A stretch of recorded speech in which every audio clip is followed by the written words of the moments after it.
Lots of people have been talking about tradwives as of late, and so I would like to weigh in on the conversation. I found a 20-minute long, 60 minutes video. I will link it in the description for you to check it out if you want to watch it uninterrupted for some reason.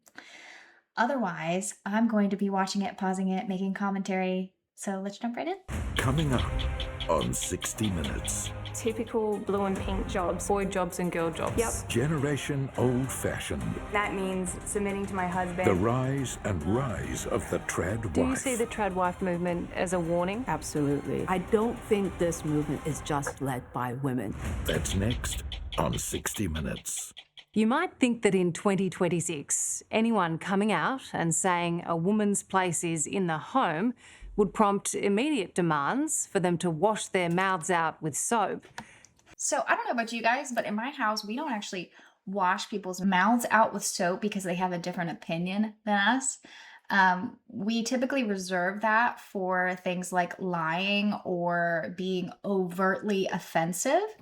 So saying something like a woman's place is in the home would then not immediately prompt washing your mouth out with soap, but instead would prompt some follow-up questions like, do you mean by saying a woman's place is in the home that women should be forced to stay in the home and should not be allowed to work even if they so choose? Is that what you mean?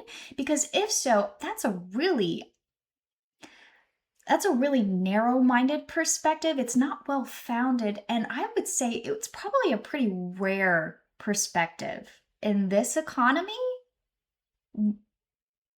Okay, is that what you mean? Or do you mean that a woman's place is in the home in the sense that a woman's hormonal cycle is about 28 times more complex than a man's cycle?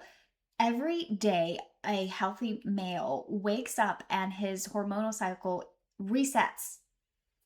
So when I say something like this is a man's world built by men for men, the Monday, Tuesday, Wednesday, Thursday, Friday, we get up at 6 a.m., go to the gym, then we go to work, then we come home, then we move along. Like this rigid, like every single day system is absolutely built for men by men. I'm not trying to make a political statement. I'm not trying to make a controversial statement. I'm literally making an observation of, hey, this seems like it really coincides well with male hormonal cycles as opposed to women's hormonal cycles, which don't ever experience that. We never get up and feel the same way that we did yesterday because we are literally having different hormonal changes than we did yesterday. So if what you mean by a woman's place is in the home is that you think women do a better job with being in the home and dictating their own schedule and not being expected to conform to a schedule dominated and formulated by men, then I would agree. And I don't think that's actually really controversial. And I definitely don't think you should be subjected to soap in your mouth. What if the people saying it were in fact the women themselves? Well, that's exactly what's now happening more and more often. It's thanks to a growing movement of so-called tradwives, women who, with their husband's blessing or expectation, are choosing to return to traditional household roles. Put simply, he's the breadwinner, she's the bread maker. How does your household work? Who does what? Well, typical blue and pink jobs, but then we are a team at the end of the day. So blue and pink jobs. I don't know if you guys know this, but blue and pink being associated with girls and boys being associated with blue, is a very modern concept and marketing idea. So I believe it was like even as close as like the 70s. Let me just pull this up on Claude actually. So it was actually the opposite at a certain point.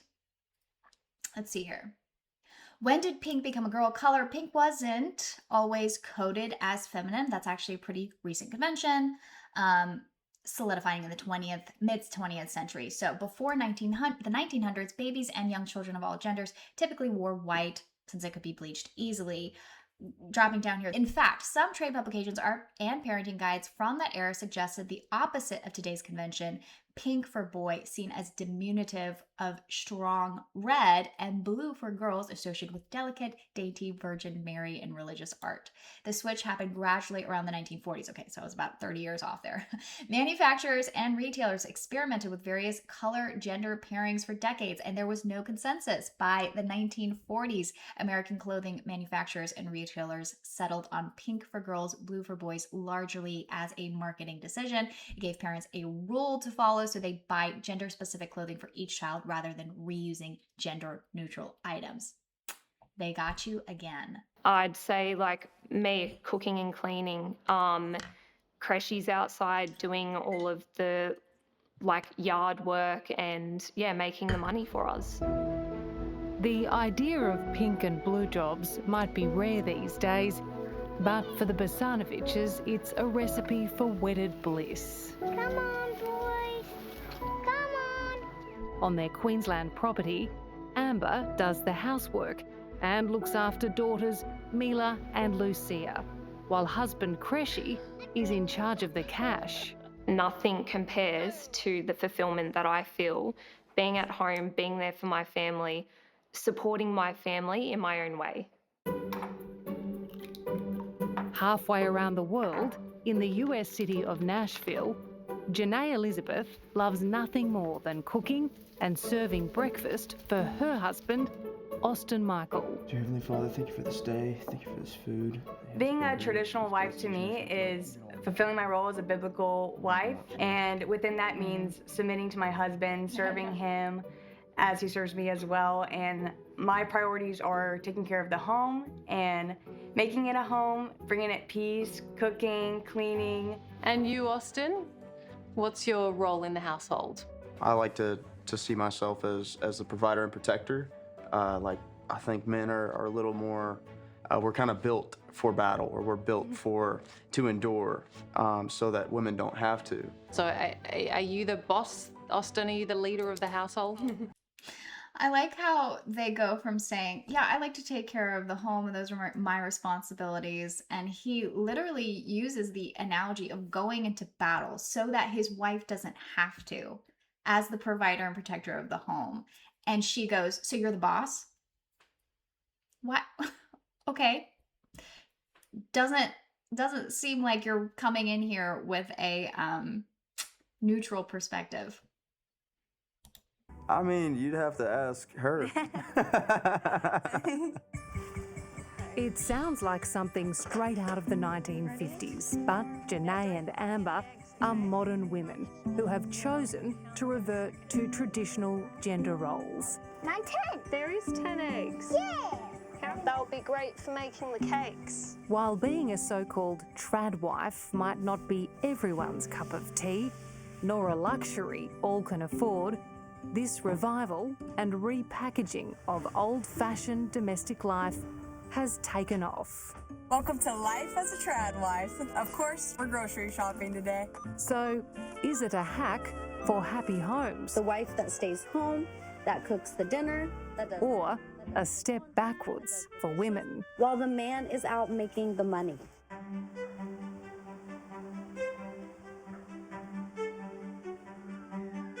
Okay, let's suit up. All right, perfect. All right, just make sure you pop it nice and tight into your shoe. It's 8:30 on a Monday morning, and Amber Basanovich is hard at work. She puts everything into being the perfect housewife. All right, you're fine to lift it up all the way now. Beautiful. Now, I'm going to show you inside. And today, that means tending to her bees to make honey for her family. Now this is gorgeous. See how filled with honey this side is? But life didn't always look this way. Is this the life you always wanted? No, so we were chasing so much more. I was always career driven. I had goals of what I wanted to achieve. And then I just started getting burnt out, and having a family too changed everything for me. Like, you want to be a good mum, you want to be a good wife, you want to be there for yourself too. And being so time poor, I couldn't do it. Amber quit her job as corporate operations manager for a global makeup brand to run the home. And it certainly seems to work for everyone. Yeah, it's a good balance. Like, yeah, I do my bit, she does her bit, vice versa. If each other need help, we help each other. Well, I mean, she's clearly miserable. You've Yeah. got to change the kitchen. I can see that. No, definitely not. It's my choice. It's a happy home. It is a very happy home. Unlike Amber and Cressy, Janae and Austin don't have children yet. So Janae calls herself a stay-at-home wife. But don't for a minute think that she's bored or unfulfilled. She spends her days looking after herself as well as the house. And it's all uploaded to her adoring online audience, which some might say looks and sounds a lot like work. That is delicious. Austin's gonna love me. And the muffins. Do you consider yourself now an influencer, a content creator? Because that's a job, right? Right. I would say I'm a content creator, and it is kind of like a job. So yeah, I do love the perks of having social media and what it comes with the opportunities and the brand deals. And it is good pay per video. I do enjoy it. It is good extra income for us. Okay. It is kind of like a job in the sense that you do work and get paid for it. That sounds like a job to me. I don't understand why we're shying away from saying that it's just what it is. It's a job. It's okay. It's good. That's it for part 1 of this 4-part series. I went ahead and broke it up into 4 different segments just to keep it digestible, I guess. In the next one, there is a bit more commentary spread throughout as things start to pick up and as they explore why so many people might be attracted to this tradwife lifestyle. So stay tuned.